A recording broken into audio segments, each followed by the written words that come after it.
আসসালামু আলাইকুম। সবাইকে আমন্ত্রণ জানাচ্ছি এবি নিউজ প্রাইম সংবাদে। আপনাদের সঙ্গে আছি আমি সুমাইয়া মেঘলা। শুরুতেই জানিয়ে দেব সংবাদ শিরোনাম। শাহবাগে শিক্ষকদের আন্দোলন, পুলিশের লাঠিচার্জ, জল কামান ব্যবহার। নতুন মুদ্রানীতি ঘোষণা করেছে বাংলাদেশ ব্যাংক, সুদ হার অপরিবর্তিত। ডেভিল হান্টের ছোট বড় সব শয়তান ধরা পড়বে, জানান স্বরাষ্ট্র উপদেষ্টা। হজ যাত্রায় এজেন্সির গাফিলতি থাকলে লাইসেন্স বাতিল, জানান ধর্ম উপদেষ্টা। কমেছে খাদ্য মূল্যস্ফীতি, জনজীবনের স্বস্তি। যুক্তরাষ্ট্রের কিছু পণ্যে চীনের পাল্টা কর আজ থেকে হচ্ছে কার্যকর। অভিষেকেই ব্রিডস্কের বিশ্ব রেকর্ড ভাঙল ৪৭ বছরের ইতিহাস। দর্শক, এতক্ষণ শুনছিলেন শিরোনাম, এখন বিস্তারিত। রাজধানী শাহবাগ মোড়ে আন্দোলনরত সুপারিশপ্রাপ্ত সহকারী শিক্ষকদের ছত্রভঙ্গ করেছে পুলিশ। সোমবার ১০ ফেব্রুয়ারি দুপুরে সরকারি প্রাথমিক বিদ্যালয়ে শিক্ষক পদে তৃতীয় ধাপে ঢাকা ও চট্টগ্রাম বিভাগে চূড়ান্ত ফলাফলে সুপারিশপ্রাপ্ত শিক্ষকরা সড়ক অবরোধ করেন। এ সময় পুলিশ লাঠিচার্জ করে। আন্দোলনকারীদের ছত্রভঙ্গ করতে পুলিশ জলকামান ও সাউন্ড গ্রেনেড নিক্ষেপ করে। পরে সীমিত পরিসরে যান চলাচল শুরু হয়। আন্দোলনকারী শিক্ষকরা বলেন, আমাদের নিয়োগ বাতিলের রায় বৈষম্যমূলক। এই সরকার আমাদের নিয়োগের জন্য সুপারিশ করেছে, কিন্তু এখন আমাদের নিয়োগ বাতিল করা হয়েছে। এটি প্রতারণা। আমরা চাই দ্রুত এই রায় বাতিল করে আমাদের নিয়োগ চূড়ান্ত করা হোক। সুদ হার অপরিবর্তিত রেখে নতুন মুদ্রানীতি ঘোষণা করেছে বাংলাদেশ ব্যাংক। সোমবার ১০ ফেব্রুয়ারি বাংলাদেশ ব্যাংকের সভাকক্ষে গভর্নর ড আহসান এইচ মনসুর জানুয়ারি-জুন সময়ের জন্য নতুন মুদ্রানীতি প্রকাশ করেন। নতুন মুদ্রানীতিতে নীতি সুদ হার ১০% রাখা হয়েছে। বেসরকারি খাতে ঋণের প্রবৃদ্ধি ১০% নির্ধারণ করা হয়েছে। গত বছরের ২২ অক্টোবর নীতি সুদ হার ৫০ বেসিস পয়েন্ট বাড়িয়ে ১০% করা হয়। সোমবার ৯ ফেব্রুয়ারি বাংলাদেশ ব্যাংকের গভর্নর ড আহসান এইচ মনসুর নতুন মুদ্রানীতি ঘোষণা করেন। এটি অন্তর্বর্তী সরকারের এবং বর্তমান গভর্নরের প্রথম মুদ্রানীতি। মূল্যস্ফীতিকে সিঙ্গেল ডিজিটে অলরেডি নেমে এসছে। আমরা আশা করি এটা ধারাবাহিকতায় আমরা এটাকে এই বছরের আর্থিক বছরের শেষে অর্থাৎ জুনের শেষে এটা ৭-৮-এ নিয়ে আসবো।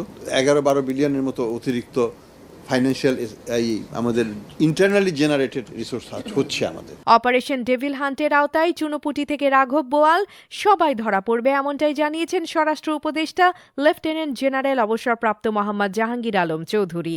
তিনি উল্লেখ করেন, এই অভিযানের মাধ্যমে ছোট থেকে বড় সব শয়তানকে আটক করা হবে এবং কেউই ছাড় পাবে না। জাহাঙ্গীর আলম চৌধুরী বলেন, যারা শয়তান তারাই ডেভিল হান্টে ধরা পড়বে। এই অভিযানে আইনশৃঙ্খলা বাহিনীর কর্মকর্তারাও ছাড় পাবে না। সোমবার ১০ ফেব্রুয়ারি দুপুরে রাজশাহী জেলা প্রশাসকের সম্মেলন কক্ষে স্বরাষ্ট্র মন্ত্রণালয়ের অধীন সব দপ্তরের ঊর্ধ্বতন কর্মকর্তাদের সঙ্গে রুদ্ধদ্বার বৈঠক করেন তিনি। যারা শয়তান তারাই ধরা পড়বে। ছোট শয়তান কি বড় শয়তান এখানের ভিতরে নাই, শয়তান ধরা পড়বে। আপনারা দেখছেন প্রথম দিনই কিন্তু ৪ জন না ৫ জন তাদের কিন্তু আইনের আওতায় নেওয়া হয়েছে। এই ক্ষেত্রে বড় ছোট কোনো ভেদাভেদ নাই, যে আসবে এই জালে সে ধরা পড়বে। হজযাত্রায় এজেন্সির গাফিলতি থাকলে লাইসেন্স বাতিল ও জরিমানা করা হবে। ধর্ম বিষয়ক উপদেষ্টা আফম খালিদ হোসেন বলেন, এজেন্সির অবহেলা বা গাফিলতির কারণে যদি কোনো হজযাত্রী হজ করতে না পারে তাহলে এর দায় সংশ্লিষ্ট এজেন্সিকে নিতে হবে। সৌদি সরকার কিংবা ধর্ম বিষয়ক মন্ত্রণালয় এ দায় বহন করবে না।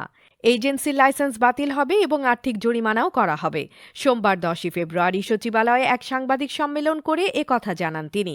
এজেন্সির অবহেলা বা গাফিলতির কারণে কোনো হজ যাত্রী, নিবন্ধিত হজ যাত্রী হজ করতে না পারলে সে দায় সংশ্লিষ্ট এজেন্সিকে নিতে হবে। এই দায় কোনোভাবে সৌদি সরকার কিংবা বাংলাদেশের ধর্ম বিষয়ক মন্ত্রণালয় বহন করবে না। দেশে লাফিয়ে বাড়তে থাকা মূল্যস্ফীতির কারণে জনজীবনে যে চাপ সৃষ্টি হয়েছিল তাতে কিছুটা স্বস্তি ফিরতে শুরু করেছে। ডিসেম্বর মাসে মূল্যস্ফীতির হার কমার পর জানুয়ারি মাসেও দেশের সার্বিক মূল্যস্ফীতি উল্লেখযোগ্য হারে কমেছে। জানুয়ারিতে সার্বিক মূল্যস্ফীতির হার কমেছে 0.95%। বিস্তারিত দেখুন প্রতিবেদনে। শীতের স্নিগ্ধতায় কমেছে খাদ্য মূল্যস্ফীতি। জি, আপনি মোটেও ভুল শোনেননি। বাংলাদেশের খাদ্য খাতে মূল্যস্ফীতি চলতি বছরে জানুয়ারিতে 2.2% কমে 10.72% পৌঁছেছে। গত বছরের ডিসেম্বরে এই হার ছিল 12.92%। বাংলাদেশ পরিসংখ্যান ব্যুরোর সম্প্রতি প্রকাশিত তথ্য অনুযায়ী জানুয়ারিতে খাদ্যপণ্যের দাম উল্লেখযোগ্যভাবে কমেছে। বিশেষ করে চাল, ডাল, তেল, লবণ, মাছ, মাংস, সবজি, মশলা ও তামাক জাতীয় সামগ্রীর দাম হ্রাস পেয়েছে। শীত মৌসুমে পণ্যের সরবরাহ বৃদ্ধি পাওয়ার ফলে খাদ্য মূল্যস্ফীতি কমেছে বলে বিবিএস দাবি করছে। এদিকে খাদ্য বহির্ভূত মূল্যস্ফীতি জানুয়ারিতে সামান্য বেড়ে 9.32% পৌঁছেছে, যা গত ডিসেম্বরে 9.26% ছিল। গত বছরের ডিসেম্বরে খাদ্য মূল্যস্ফীতির হার ছিল 12.92% এবং নভেম্বরে এটি 13.8% উঠে গিয়েছিল। খাদ্য মূল্যস্ফীতি হ্রাসের ফলে দেশের মোট মূল্যস্ফীতি জানুয়ারিতে 0.95% কমে 9.94% অবস্থান করছে। আগের মাসে এই হার ছিল 10.89%। খাদ্য বহির্ভূত পণ্যের দাম পরিবর্তনের এই দোলাচল দেশের অর্থনীতিতে একটি নতুন দিগন্তের সূচনা করছে। শীতের এই স্নিগ্ধতায় আশা জাগছে নতুন সম্ভাবনার। মূল্যস্ফীতির এই পতন দেশের সাধারণ মানুষের জীবনযাত্রায় স্বস্তি ফিরিয়ে আনবে বলে প্রত্যাশা করা হচ্ছে। AB news desk report. বিশ্বের সবচেয়ে বড় দুই অর্থনীতির মধ্যে বাণিজ্য যুদ্ধ জোরদার হওয়ার প্রেক্ষাপটে আমেরিকার কিছু পণ্যের উপর চীনের আরোপ করা আমদানি কর আজ সোমবার থেকে কার্যকর হতে যাচ্ছে। চীন গত 4 ফেব্রুয়ারি ঘোষণা দিয়েছিল যে সব ধরনের চীনা পণ্যের উপর যুক্তরাষ্ট্র 10% শুল্ক আরোপ করেছে। চীন সর্বশেষ কয়লা ও তরলীকৃত প্রাকৃতিক গ্যাসের উপর 15% আমদানি কর সহ যুক্তরাষ্ট্রের কিছু পণ্যের উপর শুল্ক আরোপ করেছে। এর মধ্যে আমেরিকান অপরিশোধিত তেল, কৃষি যন্ত্রপাতি এবং বড় ইঞ্জিনের গাড়ির উপর 10% শুল্ক অন্তর্ভুক্ত রয়েছে। এই বাণিজ্য যুদ্ধের ফলে আন্তর্জাতিক বাজারে অস্থিতিশীলতা বাড়তে পারে এবং উভয় দেশের অর্থনীতিতে নেতিবাচক প্রভাব ফেলতে পারে, যা বৈশ্বিক অর্থনীতির জন্য উদ্বেগের বিষয় হয়ে দাঁড়িয়েছে। 47 বছর আগে এই ফেব্রুয়ারি মাসের একটি দিনে অস্ট্রেলিয়ার মুখোমুখি হয়েছিল ওয়েস্ট ইন্ডিজ। ওই দিনে ওয়ানডে ইতিহাসের 48তম ম্যাচে অভিষেক ঘটে কিংবদন্তি ডেজমন্ড হেইন্সের। সেদিন তিনি অজি বোলারদের নাভিশ্বাস তুলে 148 রান করে থেমেছিলেন, যা ওয়ানডে অভিষেকে তার জন্য ছিল সর্বোচ্চ ব্যক্তিগত স্কোর। 2025 সালের ফেব্রুয়ারি মাসে এসে ওয়েস্ট ইন্ডিজ কিংবদন্তির গড়া সেই রেকর্ড ভেঙেছে দক্ষিণ আফ্রিকার ম্যাথিউ ব্রেডস। প্রথমবারের মতো ওয়ানডে ম্যাচে মাঠে নেমেছেন। ইনিংসের প্রথম বলটিও মোকাবেলা করেছেন তিনি। দলের চাপের মুখে কিছুটা রয়ে শুয়ে শুরু করলেও সাজঘরে ফেরার সময় তার নামের পাশে জমা পড়েছিল 150 রান।